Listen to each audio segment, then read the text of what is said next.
Harav YCD, welcome back to Yerushalmi Shekalim. We are holding Lamed Daled Amud Aleph. Now, we've learned that if you had things which were fit for the Mizbeach, like wine and oil and birds, so Rabbi Elazar said you sell it for what they are needed for, and you use the money to bring an oil offering.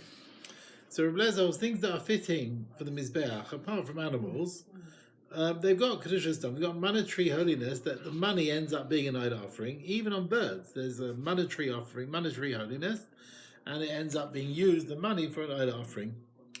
Okay, now, the reason Rabbi Elazar, speak to him and his children, etc., a person who brings for all his vows to Sheyakriv Lashem La'ila, it says the pasuk continues for all their vows, Lashem La'ila, Hakal Karav Oila. That means even you give something generally for Hekdesh, and you didn't say it's for an idol offering, but it still has the Kedusha to end up as being an idol offering. L'tzaynachem tamim zacha. Actually, we did this bit yesterday. No, we didn't. L'tzaynachem tamim zacha. So we learned all these things that have got kedusha sayla, right? You have to bring an ayla offering. So the behema zacha, if you make an animal holy, it's got kedusha saguf. It can itself be brought as an ayla offering, right? Other things have a monetary holiness, and you bring, with their money, you bring an oil offering.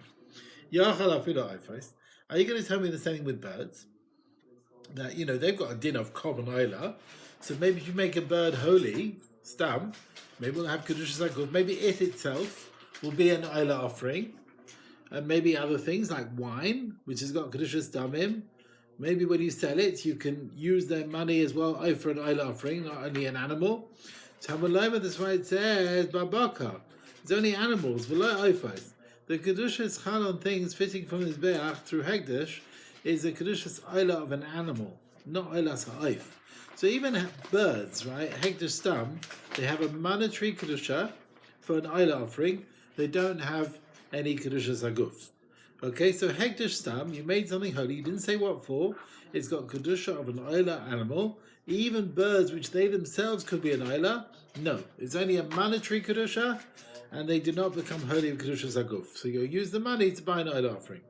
Rav Yemi Abribun, Ba'achia, have a Yasvin Ba'amrin. They were sitting and saying, Taman. Elsewhere, Rav Yechlan, Talmud of Shimon, he said in the name of Rav Shimon, that let's say a female animal, where you make it holy for an ayla, it creates a tamura. That means it's got kedusha zaguf, even though it itself cannot be an ayla offering. And that is because shekei nekeva shaba'if kashera lava ayla. Because a female bird can be an ayla offering. So since an ayla can be shaykh with a female bird, and is not completely possible, therefore you can have kedusha zaguf for an ayla on a female animal that you won't be able to redeem it without it getting a blemish. V'hacha hu amahachen. Here, Rabbi Elazar says, the birds, they have kedushas oilas behema because of a hekdesh stam. There's no kedushas haguf. There's only a monetary holiness. So why is that? Since Rabbi Yochanan learns that even if you make an animal, a female animal, for an oila, it has kedushas haguf, because birds can have an oila offering, then surely, when you're makdish the birds themselves for oilas behema, it should have kedushas haguf. So Rabbi Yosef answered, Kiyamte, I explained to Rabbi Elazar, Kaihi, like the din of the Omer of Shmuel bar Zira, Kol, any animal, where if it has kedusha saguf, she'ena yechali likarev lo hiva lo damaha, it's not kosher to be brought itself. You can't redeem it, and you can't bring its money to an offering. That all it has is a monetary holiness. You'll not be able to redeem it and bring the money to offer anything. But and it comes out that you said right. So when they quote things in the name of Rabbi Elazar, hekdesh stam on birds, we said it's kedusha stamim. The money is holy, right? For an animal, it's not kedusha zaguf. The animal itself doesn't have the proper kedusha, because if the bird will have kedusha saguf, now lahakriva einat yachal, you can't offer it out. Dirsev babaka, it says, you give things fitting for the mizbeach. Hekdesh stam is only with animals, we're not birds, v'lo oifos. So there's kedushas oilas behema. It's not oilas oif. So therefore, it can't end up. You can't offer this bird up. You use the money and you'll bring an animal. But if Dyson, now just to redeem it as it is and use the money to bring a korban, still you can't do that. There's no such thing as redemption for a bird. You can't redeem a bird which has got Kedushas Haguf. You can't redeem an animal, you can. If it has a blemish, whatever it is. But a bird, you can't redeem it. That's why we have to say, if you made a bird holy and you didn't say what for, it's got Kedushas Eilas Behema, but all it is the monetary Kedusha, like Kacha Ela Kedusha Stamim. All it is, you'll take the money, you'll sell it, you'll take the money and use the money to bring a korban. Now, we brought in the Brisa, if you bring a female for an Eilah, for your Pesach, or for your Asham, Yerushalmi ben Yehuda said that in these situations, the Nekeva doesn't make a Tmura, it's not got Kedushas Haguf. Now we're going to bring an Amira who says this reason, where does he get it from? The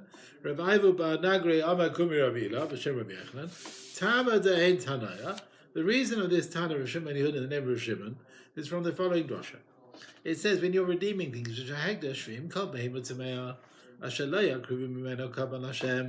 and you'll have a non-kosher animal which you can't offer up. What are you telling me, a non-kosher animal? What are you telling me? Even if it's unclean in that name, that means really it would be kosher from the Mizbeach. But you've made it holy for a korban it's not fitting for example, an nekeva for an oil offering. So the din is, you can redeem it even without a blemish. So based on this drasha, Yerushalmi ben Yehuda said, if you're magdish a nekeva for an oila, for an asham, a pesach, it doesn't create a tmura, because since it's tamei, it's not. You can't use this animal for these kabbalas. Therefore, it's not got any. It's only got kedusha stamim. It hasn't got any intrinsic kedusha. Only kedusha stamim, mandatory kedusha, and that's it.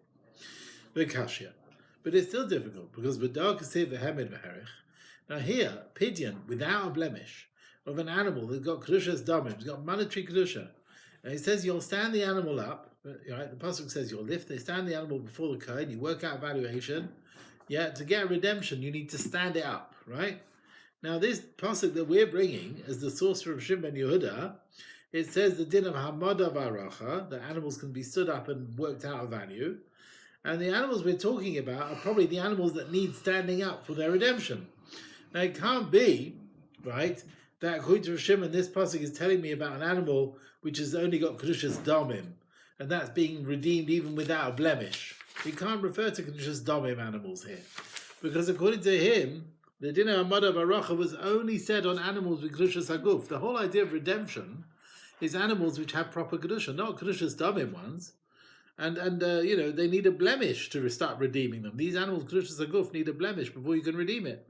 And yet we're bringing this drasha for an animal which is just Kedushas Damim, which is monetary Kedusha. Now the Gemara brings an Amira, who dashes the pasuk slightly differently. And this is not a source for Yerushalmi ben Yehuda after all. It's the opposite. It's the source for the Tana who argues on him. And he holds that if you make a nekeva holy for an Eilah, it does create a Tmura. That means it's got Kedushas Haguf, and that's why it creates a Tmura. Rav Zira of Shem Rav Elazar Le'am, okay? He didn't darshan like we said. The nekeva for Eilah hasn't got Kedushas Haguf and doesn't create Tmura. He didn't say that. Ela, he said as follows: V'im kal behema tamea asher lo yakrivu mimeno kavan Hashem. A non-kosher animal that you are not going to bring for korban Hashem. The word korban is extra. It's talking about a case where it's not fitting for a korban at all. Kosher ain't a really karev. If it's not fitting to be brought like had not here, not elsewhere, then ain't a tmura. If you made it holy for a korban, it doesn't create a tmura onto another animal. However, yasal nekeva, to exclude a female animal. You made it holy for an Eilah. Well, it can't be brought as an Eilah, but still, you're right, it can't be brought as an Eilah now. But it is fitting to be brought elsewhere as an Eilah, like you find an Eilah with birds. Therefore, on this animal, this female animal, there is Kedushas Haguf, and therefore creates a Tzmura status.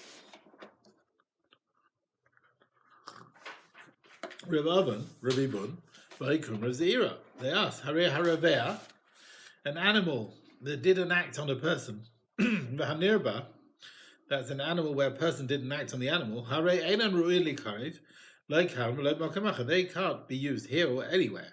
They're completely possible from the Mizbeach. But if you made them holy for a korban, they do create Tamura status. So it's got Kedushas Aguf, even though it's possible for every korban.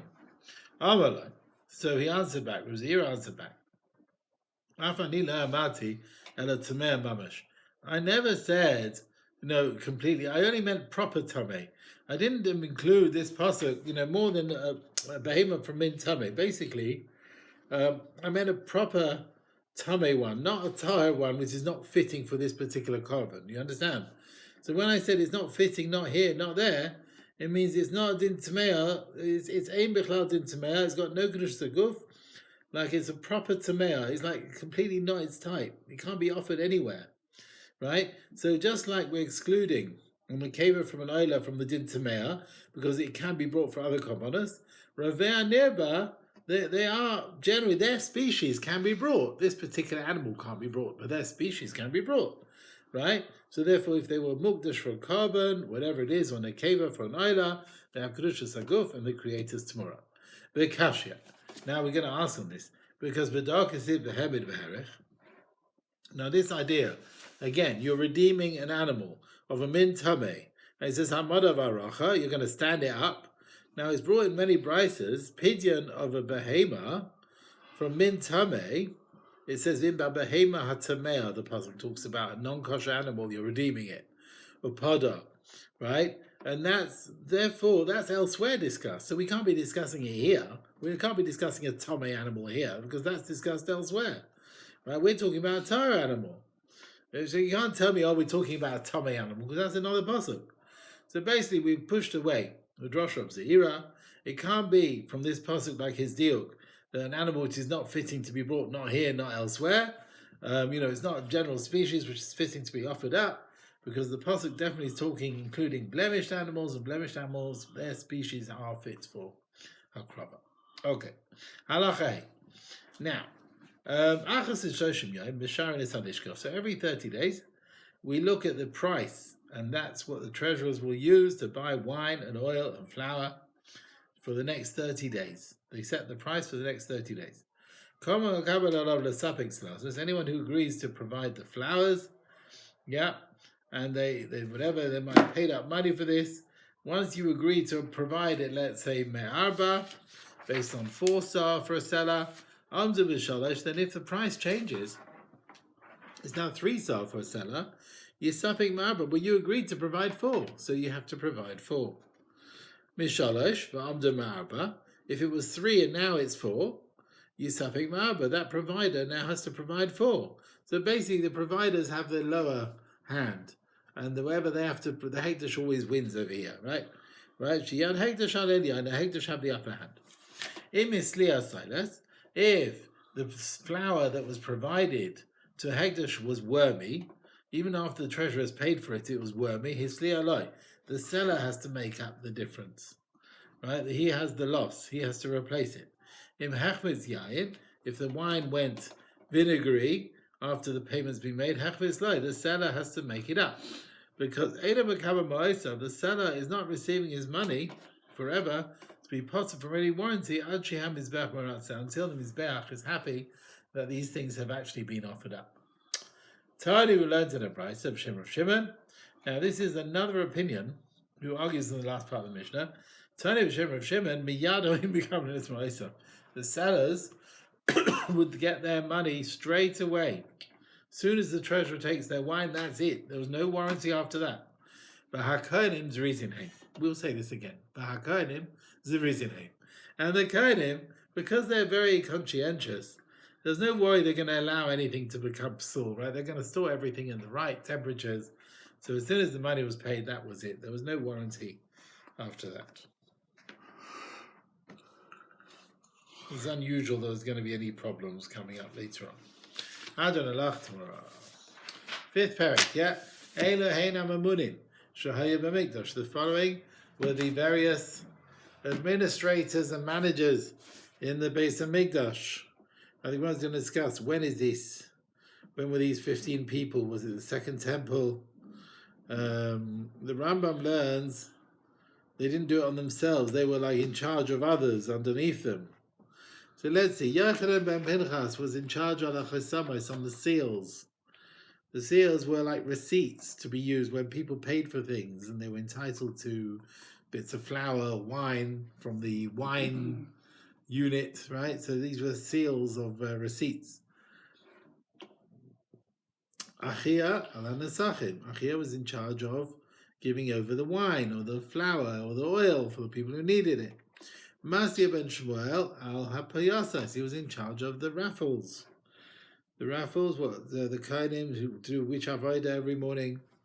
Pesachia, who was al hakinim. Pesachia was in charge on the birds, buying birds, people who needed to bring it. Zava Yoledes.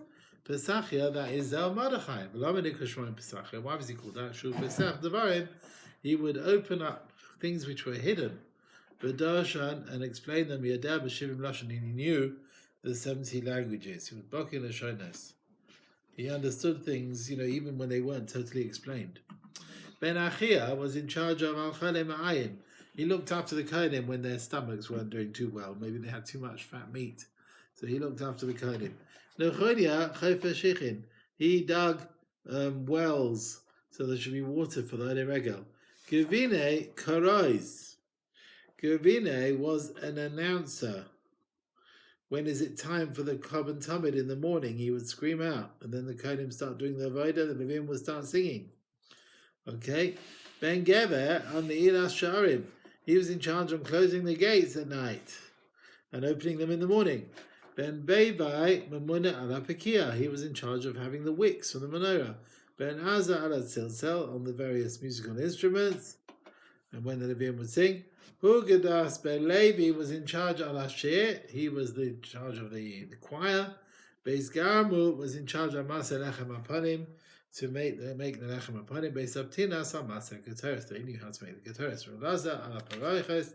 And Lazar was in charge of the weaving of the Paroiches in the Mikdash. There were 13, right? One for each of the 7 gates of the Azara, one for the Ulam, one for the Heichal, and 2 between the Kodesh and the Kodesh Kodashim. And 2 above those 2 on the second floor of the Mikdash. Well, Pinchas HaMalbish, and Pinchas who provided clothes for the Kohanim. Now, 420 years by Sheni, there were many more managers than the list we've got here. Rav Chizkiah, Rav Zim and Rabbanan, they argue who were the ones mentioned in our Mishnah. So Harav one said, Kesherei Dov Adar Bar Limnois. We're looking at like the best ones in every generation. And these 15, they didn't live at the same time, right? They were like the best ones throughout their time, that time. The Chona, the other one said, Mishai Baisadar, the Tana in his time, in the Mishnah, he knew these people. Mana Mashabadara, they were all in the same generation when that Tana lived. They weren't necessarily the best of all time, but they were the time around when this Tana was around. Now, some of the ones we mentioned is Hugras ben Levi, Beis Garmu, and Beis Abtinas. Now, the Gemara in Yuma also mentions these 3, and we have these 2 opinions. So Mandam are the one who says, Keshere Kol Dava Dabalim. Now, these were the best in throughout history. Alein, so let's say on Hugros, Beis Garmu, who I'm on them, it says Zecha Sadik Livracha, and the pasuk where it says the wicked will rot, which is a continuation, is like Ben Kamsa mentioned there for bad. But Mandama, the one who said Mishahai Baisadar, the one who was in that generation, he counted what he saw. Manda Masha Badairai, you don't have to say they're all kosher. These will happen to be the ones in his time. Al Kulam, then maybe all those in the next Mishnah, who all those in the second Mishnah, they might be bad, including Hugros, and Beis Gamma, and Beis Abtinas. Maybe they're wicked. Remember, they didn't want to give the secrets away. How to make the Talmud offering, how to make the Keteres go straight up. Remember, they didn't want to provide the secrets. Then who was blessed? The ones mentioned in the first Mishnah over there. Now, people mention for praise for their good deeds. So we bring a pasuk. I'll divide him in public. Rabbi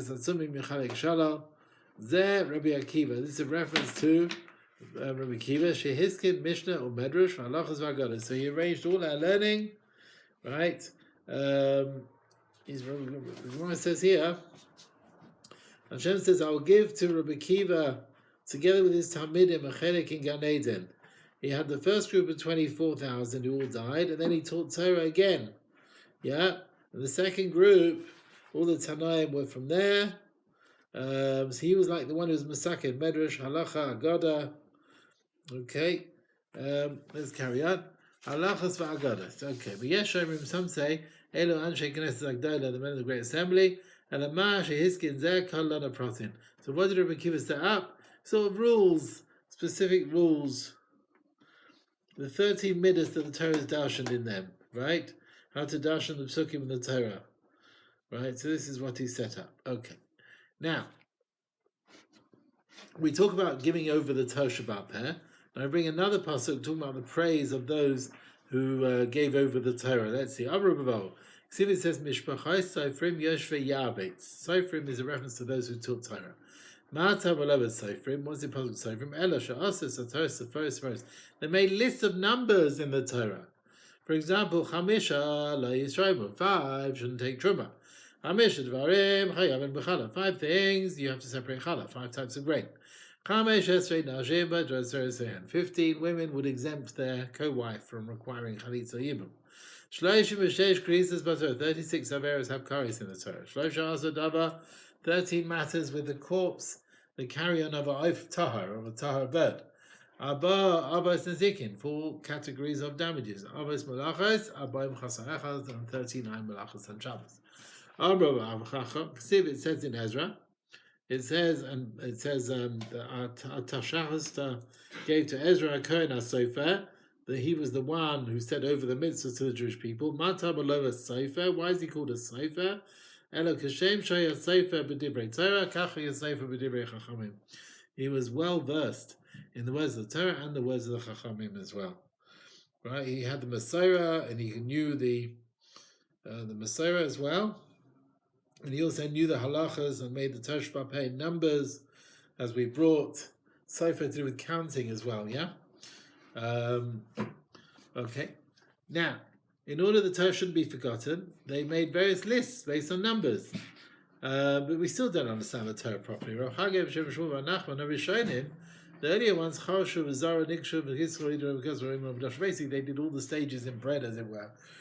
Figuratively speaking, they plowed, they pruned, they hoed, they reaped, they threshed, and yet Zaru, they winnowed and spun and sieved and kneaded and baked. Basically, they did all their hard work in our Torah.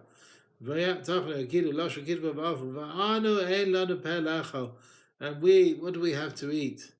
They did so much. What do we understand the Torah with? How do we understand the Torah properly? Rabbi Abba Bazmina B'Shem Rav Zeira in Havoin Kadmoi Malachin. If the earlier generations were fitting to be called angels, then we are perhaps like people. Then if they're people, they were like people, then we're like the donkeys. And we are like the donkeys. And that time they said, we didn't even compare to the donkey of Rav Pinchas ben Yair. Yeah? They always say Rav Pinchas ben Yair and the nitzvahs of Ram Avinu. And the donkey, I think, was it Ishmael? Can't remember now. I'll try to look it up for tomorrow. So let's see the story of the donkey of Rav Pinchas ben Yair. He was stolen by thieves at night, the donkey. They kept it for 3 days and it didn't eat anything. It didn't eat anything. After 3 days, they decided to return it. They said, we don't want it to die here. And then the thing would just smell out the cave. It took it out. It stood at the gate of its owner. It started braying. Rav Pinchas ben Yair said to his servants, open the gate for this poor one. 3 days is not eaten. It came in. Amalei said, I'll give it to eat. Sorry, they gave barley. It wouldn't eat. Amalei, they said to Rabbi ben Yair, Rebbe, doesn't want to eat. Amalei says, did he take tithes from the barley? Amalei, they said, in.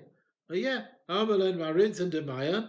And did you, separate the maestros as you're meant to, like Demai, to repair it? Amalei, they said, why do we have to do that? Like often, Rabbi, didn't you teach us? When you take grain from ours, Lazera, or to give to an animal, a behemoth, or kemach, or flour, it's for tanning, la'oros, or shemen, or oil, la'or, for lighting candles, potam in a demai. You don't have to separate any doubtful tithes.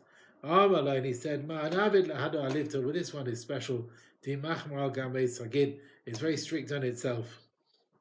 It refuses to eat demai, despite the fact that it's permitted. So we have to follow its will. And they separated all the doubtful tithes, and then it ate.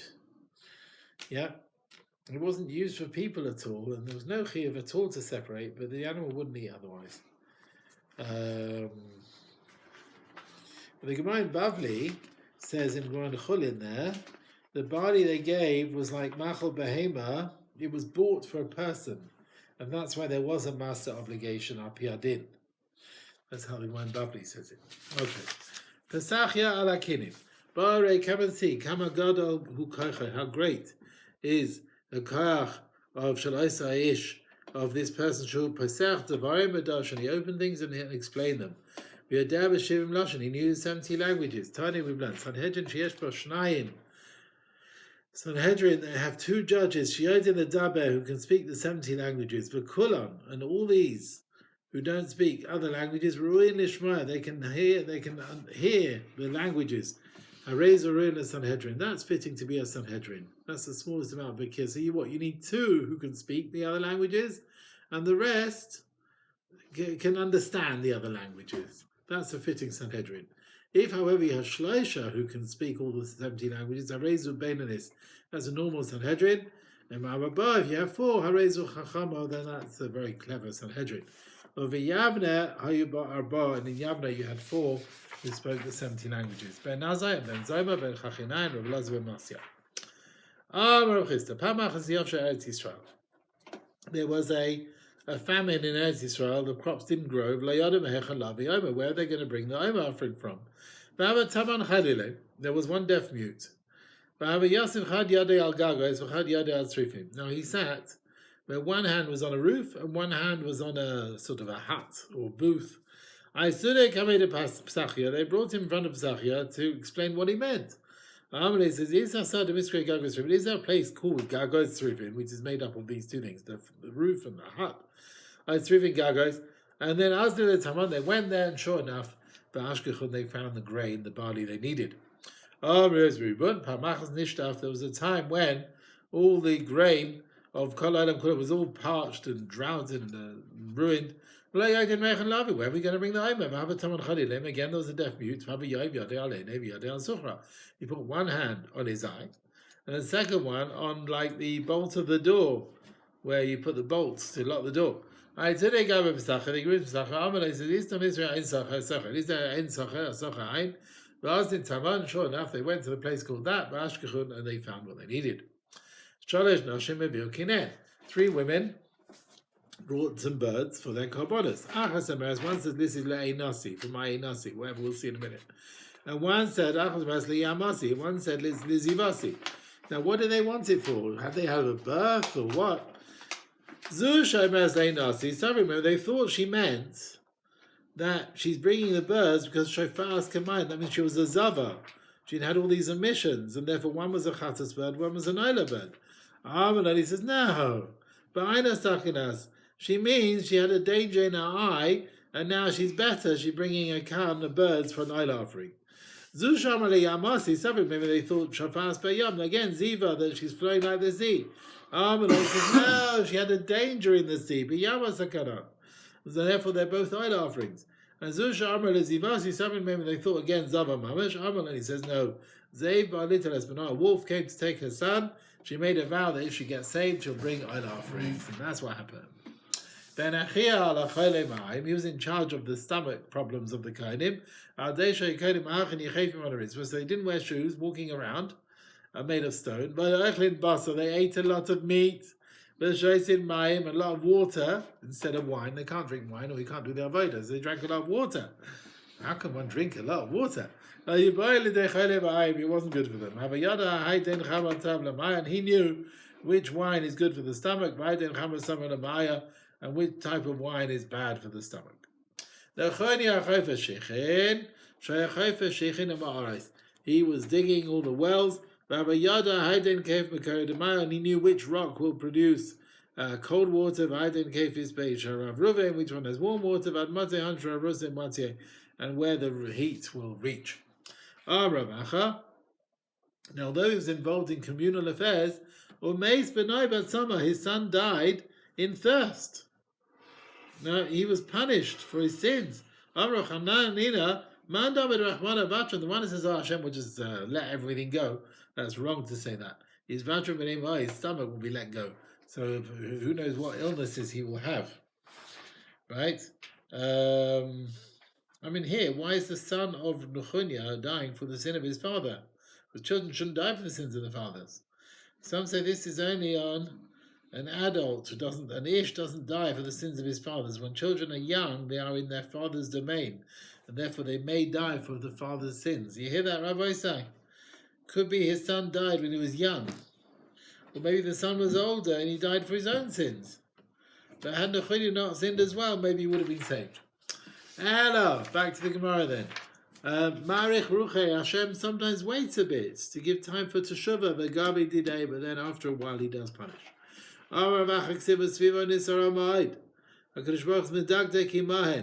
He's careful with those who are close to him, even a hair's breadth. Not because he's not learned from there, but that we learn that by Rai, his fear is al krovim on those who are close to him, on the righteous, Yosim and Arachakim, more than those who are distant. We have a story with a pious man. He dug all the wells for everyone.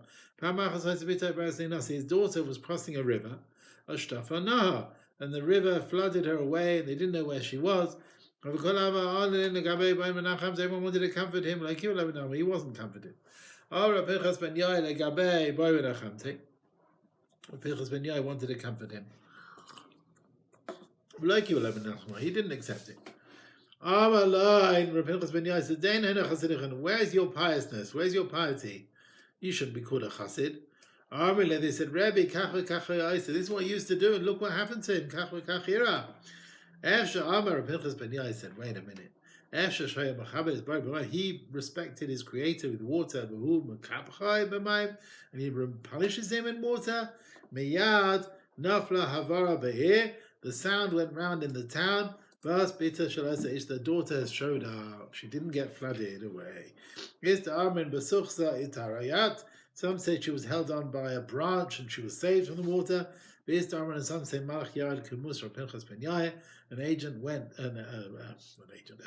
angel in the appearance of Pinchas ben Yair went, and saved her.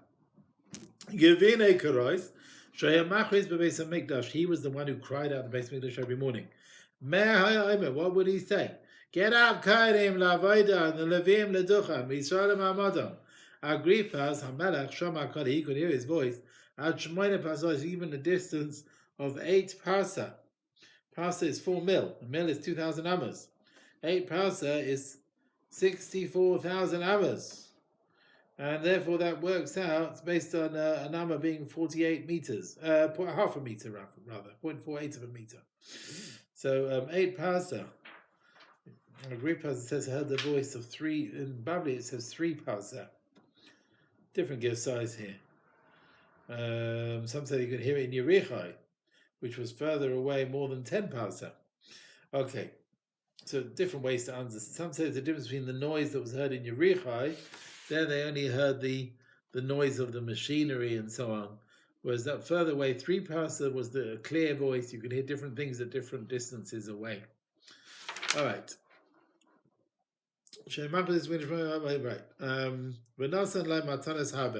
And he gave him many gifts on his ability. He was opening and closing the gates. Now, it says about the Trumas Hadeshen, they would clear out the ashes. Tirgem Rav Kumi Debei Rav Shilai, he's explained it. Kra Gavra Achriz Karaiza. The man called out what he had to call out. Armile, they said, maybe the pshat is Karatana Gola, maybe it's the cockerel. Armile and Vartinina, we learned Ben Geber. It can't be the son of a cockerel. Islach Mem Vartana Gola, you can't say that. So it means a person. So also the Mishnah is talking about a person. Ben Bevai ala Pekia. he used to make the wicks. He used to make the wicks, the thickness of the wicks. He went to Kufra. In Palestine, he wanted to appoint managers there to look after the people. They didn't want to accept them. You see, the people didn't want the jobs, basically. The one he wanted to appoint, they didn't want the responsibility. He said in front of them, Ben Baba ala Pikia. Now, Baim said, this person here, all he was doing was making the wicks.